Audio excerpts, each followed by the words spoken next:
नमस्कार विद्यार्थी मित्रांनो, स्वागत आहे आपल्या सरकारी जॉब अपडेट चॅनलमध्ये. तर मित्रांनो, आजचा व्हिडिओ खूप जबरदस्त आणि भारी व्हिडिओ झाला आहे.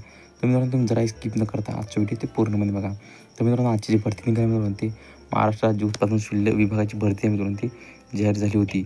तर मित्रांनो, या भरतीसाठी तुम्हाला या भरतीसाठी आवश्यक कागदपत्रे कोणकोणते लागणार आहे संपूर्ण माहिती सांगणार आहे. तर मित्रांनो, तुम्ही जरा स्किप न करता आजच्या व्हिडिओ ते पूर्णपणे बघा. मित्रांनो, तुम्ही जर आता आपलं टेलिग्रामचे जॉईन असेल तर टेलिग्रामचे जॉईन करा.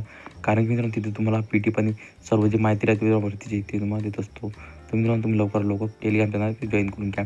तर मित्रांनो, चला जरा वेळ न घालता आपण आजच्या व्हिडिओला सुरुवात करूया. महाराष्ट्र राज्य उत्पादन शुल्क विभाग 717 जागांची भरती आहे तर जाहीर झालेली आहे.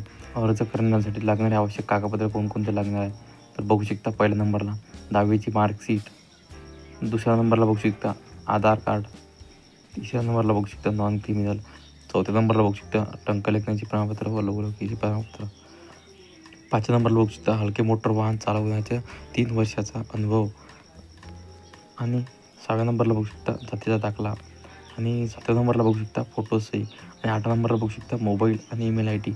एवढे जे कागदपत्र तुम्हाला पाहिजे मित्रांनो, तेव्हाच हे जे मित्रांनो तुम्ही भरू शकता. तर मित्रांनो, तुम्हाला कशी वाटली माहिती मला कमेंट करून नक्की सांगा. तर मित्रांनो, पुन्हा भेटूया आपल्या अशा व्हिडिओमध्ये. तर मित्रांनो, जय हिंद, जय महाराष्ट्र.